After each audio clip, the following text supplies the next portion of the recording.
John Wesley की सेवकाई में परमेश्वर की सामर्थ। जय मसीह। जॉन वेस्ली की सेवकाई में परमेश्वर की सामर्थ किस तरह था और क्या रहस्य था कि उनकी सेवकाई इतनी तेजी से बढ़ गई। इस रहस्य को जानने के लिए इस वचन को शुरू से अंत तक सुनिए। और यदि आप इस चैनल में नए हैं तो आपको स्वागत करते हैं। इस चैनल को प्लीज आप सब्सक्राइब करें और बेल आइकन को दबाएं। Praise the Lord. John Wesley 1703 से 91 तक की यात्रा।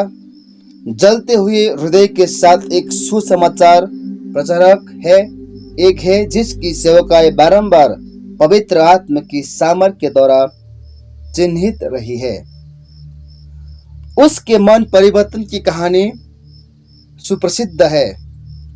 उसके बचपन के दौरान उसके घर का व्यक्तिमय वातावरण संपूर्ण यौवनावस्था तक के दौरान एक पवित्र जीवन के लिए क्रमानुसार स्वयं को अनुशासित करने की मंशा।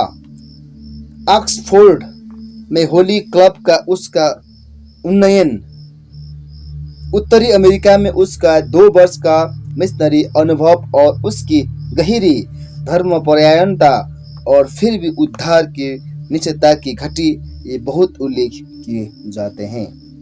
तब में 24/1738 को उसकी जिंदगी रूपांतरित करने वाला नया जन्म आया, जब इस गहराई से समर्पित पादरी ने मसीह को पाया, जबकि मार्टिन लूथर की एक परिच्छेद पढ़ा जा रहा था।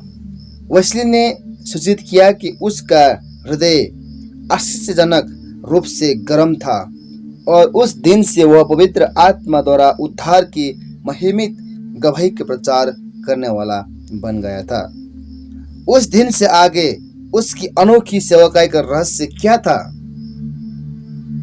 सामान्य सांसारिक इतिहासों ने कहा है कि जॉन वेस्ली तथा उसके सहायकों तथा उसके द्वारा धर्म परिवर्तनों की सेवकाई के दौरान और पूरे इंग्लैंड में जो विशाल जागृति परिणित हुई, देश खून से नहाने से बच गया, जो कि उस फ्रांस क्रांति का गुण रहा है जो वेस्ली की मृत्यु से 2 साल पहले आरंभ हुई।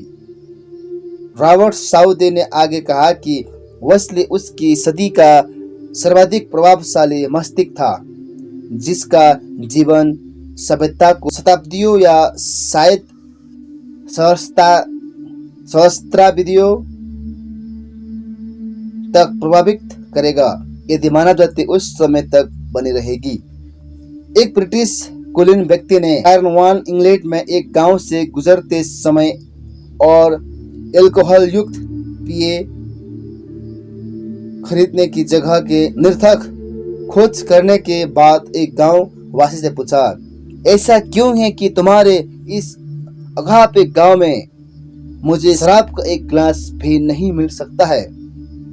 उस बड़े व्यक्ति ने उस अजनबी की पद को पहचान कर सम्मान पूर्वक अपनी टोपी उतारा और झुका और फिर कहा, मेरे स्वामी, लगभग 100 साल पहले जॉन वेस्ली नामक एक व्यक्ति इन इलाकों में आया। वो किसान तब मुड़ा और चला गया। 53 वर्षों की अथक सेवकाई के लिए वेस्ली ने स्वयं को एक पुस्तक बाइबल का पुरुष कहा, तथापि उसने 200 से अधिक पुस्तकें लिखी, एक पत्रिका का संपादक किया, 4 भाषाओं में शब्दकोश का संकलन किया, सब अपनी स्वयं की लिखावट में। घोड़े की पीठ पर लगभग 2.5 लाख मील वह इंग्लैंड में चारों ओर गया। मार्ग में प्रचार के लिए रुकते हुए सालों तक उसने औसतन प्रतिदिन 20 मील सवारी की और बहुत एक दिन में 50 से 60 मील और यहाँ तक कि उसने भी अधिक सवारी की। उसने 40,000 उपदेश दिए, बिरले ही एक दिन में 2 से कम और बहुत 7 या 8 उससे भी अधिक। जब वे 83 का था, उन्होंने शिकायत की कि अपनी आंखों को कष्ट दिए बिना वे अब और अधिक दिन में 15 घंटों से अधिक पढ़ या लिख नहीं सकते। उन्होंने खेद प्रकट किया कि वे अब एक दिन में 2 बार से अधिक प्रचार नहीं कर सकते और बिस्तर में प्राप्त 5:30 तक पड़े रहने की अपनी बढ़ती हुई प्रवृत्ति का अंगीकार किया। 86 की उम्र में वे अब भी उस समय पर प्रार्थना के लिए उठा करते थे। इस जबरदस्त ऊर्जा का रहस्य क्या था, अथवा इससे बढ़कर उसकी सेवकाई के ऊपर परमेश्वर की विश्वमय कार्य निरंतर छाप कर रहस्य। उसकी दैनिक डायरी में अक्टूबर 3 व 15 1738 में प्रविष्टियां एक अधिक गहरे अनुभव के लिए उनकी उत्कंठा की ओर इंगित करती है। इतिहास के उनके नए जन्म के 6 माह के बाद अवसर की ओर संकेत करते हैं। दैनिक डायरी में से उसके स्वयं के शब्द सुनिए। सोमवार जनवरी 1 1739 फेडरलैंड में हमारे प्रतिभोज पर हमारे लगभग 60 भाइयों के साथ मिहाल किंचिच, इंगम व्हाइटफील्ड, हटचिंस और मेरा भाई चार्ल्स उपस्थित थे। प्राप्त लगभग 3 बजे जब हम निरंतर प्रार्थना में लगे थे, परमेश्वर की सामर्थ ताकत के साथ हमारे ऊपर आई। इतने अधिक कि कुछ लोग आध्यात्मिक आनंद से चिल्लाने लगे और अनेक जमीन पर गिर गए। जैसे ही हम महामहिम की उपस्थिति के उस विश्वमय व अचंभे से कुछ बाहर आए, हम सब एक आवाज में चिल्ला उठे, ओ परमेश्वर, हम आपकी स्तुति करते हैं, हम आपका प्रभु होना स्वीकार करते हैं। वे विवरण किसी व्यक्ति को किसी रूप में प्रेरितों के काम 4 का 23 से 31 में प्रेरितों का अनुभव स्मरण कराता है। विभिन्न मेथोडिस्ट समितियों की इस संयुक्त सभा के ऊपर आत्मा का यह उड़ेला जाना वेस्ली की सेवकाई में एक गंभीर मोड़ का बिंदु प्रतीत होता है। उस समय से उन्होंने असामान्य अभिषेक और सामर्थ के साथ प्रचार किया। वो प्रचार लोगों की बड़ी भीड़ के हृदय में पाप के लिए तीव्र कायलियत में परिणत हुई। वेस्ली के छपे हुए उपदेशों में उदाहरण सम्मिलित नहीं है जो बहुत परमेश्वर द्वारा आज लोगों के हृदय के तारों को छूने में उपयोग होते हैं। उनके संदेशों में कोई और चीज भावनाओं को उभारती हुई प्रतीत नहीं होगी। आज जब आप उन्हें पढ़ते हैं, आप अचरज करेंगे कि वे इतने प्रभावकारी क्यों थे। फिर भी परमेश्वर ने हजारों को प्रभु के पास लाने में उन्हें उपयोग किया। वे शब्द नहीं था, वे शब्द के ऊपर परमेश्वर की सामर्थ थी। उस समय से वेस्ली ने ऐसे नए अधिकार व सामर्थ के साथ प्रचार किया कि हजारों प्रभु के पास आए। उसके दैनिकी डायरी के लेख, जिन्हें उसने सालों साल ईमानदारी से रखा, ऐसे लोगों के बारे में बताते हैं कि जो पाप के लिए पवित्र आत्मा द्वारा दी गई गहरी कायलियत से अचानक जकड़े गए। वे वृत्तांत पौलुस के एक अनुभव को स्मरण कराते हैं जब परमेश्वर की सामर्थ ने उसे दमिश्क के मार्ग पर नीचे गिरा दिया। वेस्ली के प्रचार के दौरान बहुत लोग प्राण की बड़ी मनोव्यथा में अचानक उच्च सुर में चिल्ला उठते थे। कई लोग जब पश्चाताप करते, परमेश्वर का हाथ उनके ऊपर आने से भूमि पर गिर पड़ते। कुछ ही मिनटों में वे पाप की क्षमा के अनुभूत निश्चयता और मसीह की शांति के गहरे बोझ से आनंद कर रहे होते। लोगों ने अपने पापों को देखा जब वे हमारे पवित्र परमेश्वर की दृष्टि में आए और छुटकारे के लिए चिल्लाए। कुछ अन्य परमेश्वर की विश्वमय कार्य उपस्थिति के सक्षम कंप से जकड़े गए। अन्य अधिक से अधिक 3 सप्ताह बाद पाप की भयंकर कायलियत से जकड़े गए। वे अचानक चिल्ला उठे, मानव की मृत्यु की व्यथा में हो, पश्चाताप करते और शीघ्र ही पापों की क्षमा में आनंद करते हैं।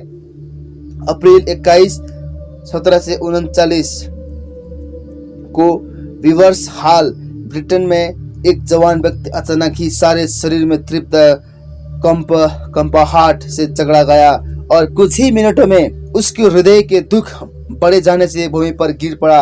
शीघ्र ही उसने शांति पाया। अप्रैल 25 को जब वेस्ली प्रचार कर रहे थे, तुरंत ही एक और जमीन पर गिरते गए। वे हर और गिर पड़े मानो वज्राघात हुआ हो। यह पौलुस के दमिश्क के मार्ग पर के अनुभव की लगभग पुनरावृत्ति प्रतीत हुई। सदैव लोग परमेश्वर के एक विस्मयकारी प्रकाशन और उसके पापमयता से जकड़े गए। समीप खड़े हुए आलोचक इसी प्रकार की कायलियत से जकड़े जाते और उसी जगह उनका मन परिवर्तन हो जाता। एक प्रबल विरोधी अपने कुर्सी से अचानक उछलकर गिर पड़ा और गिरकर परमेश्वर को पुकारने लगा। वेस्ली एक और स्थल के बारे में बताते हैं जबकि परमेश्वर की सामर्थ उनके प्रचार पर थी। एक अन्य जमीन पर गिरते गए। उसकी सामर्थ की उपस्थिति से अत्यधिक कंपकपाते हुए दूसरे फुट कर रोते हुए एक उच्च आवाज में चिल्लाए, उद्धार पाने के लिए हम क्या करें? उद्धार पाने के लिए हम क्या करें? सुसमाचार प्रचार का बारंबार तथा उत्तेजित होकर विरोध किया गया। बहुत भीड़ के द्वारा घेरा गया और उसकी जान जोखिम में रही, किंतु उसके प्रचार के बारे में वेस्ली ने लिखा, परमेश्वर की सामर्थ उसकी वचन पर उतर आई, इतने कि किसी ने भी उपवास नहीं किया, वे बाधा नहीं पहुंचाई या अपना मुंह नहीं खोला। वेपिंग में 26 लोग इस तरह पाप की कायलियत से जकड़े गए कि कुछ नीचे गिर गए और उसमें कोई शक्ति न बची। अन्य अत्यधिक कांपे और हिल गए। वेस्ली ने प्रार्थना की कि कोई भी देखने वाला इन घटनाओं से विचलित न होए, ये पहचानते हुए कि ये प्रभु का हाथ था। उसने न तो उन्हें प्रोत्साहित किया और न उन्हें रोकने का प्रयास किया। बड़ी स्वतंत्रता और सामर्थ्य के साथ उसने खुले आसमान के नीचे श्रोताओं की बड़ी संख्या को प्रचार किया, यहाँ तक कि बारिश में या काटने वाली ठंड में उसने भेंट प्रचार किया। समय समय पर उसके उपदेश 2 व 3 घंटे लंबे होते थे। दिसंबर 23, 1744 को एक और सामर्थ्यपूर्ण अभिषेक उन पर आए जब उन्होंने स्नोफील्ड में प्रचार किया। उन्होंने लिखा, मैंने ऐसे प्रकाश और शक्ति पाया जो मुझे याद नहीं कि पहले कभी पाया था। बारंबार जब अपने निरंतर सेवकाई से वे थक कर चूर हुए, जब उन्होंने प्रार्थना की, उन्होंने नई शारीरिक तथा आत्मिक ताकत पाई। एक ऐसा अवसर मार्च 1740 था। वेस्ली घोड़े की पीठ पर की एक यात्रा के बारे में बताते हैं जब उन पर बड़ी थकान आ गई। मैंने तब सोचा, क्या परमेश्वर मनुष्य या जानवर को किसी युक्ति से चंगा नहीं कर सकता? या बिना किसी युक्ति के तुरंत मेरी थकान और मेरा सिर दर्द चला गया और उसी क्षण मेरे घोड़े की लंगाहट भी। वेस्ली के ऊपर परमेश्वर के सामर्थ्य की अनेकों घटनाओं में से मात्र कुछ का उल्लेख मैंने किया है। उनकी प्रार्थना के जीवन और परमेश्वर के सामर्थ्य के बारंबार बोध के अवला और कोई मानवीय स्पष्टीकरण नहीं है। ये कुछ ऐसा नहीं था जिसे अभ्यास करके पाया गया हो। उन्होंने आवेग या बाह्य प्रदर्शन की खोज नहीं की। परमेश्वर ने मात्र उनकी निरंतर सेवकाई को सामर्थ्य से ढांपा। आमीन।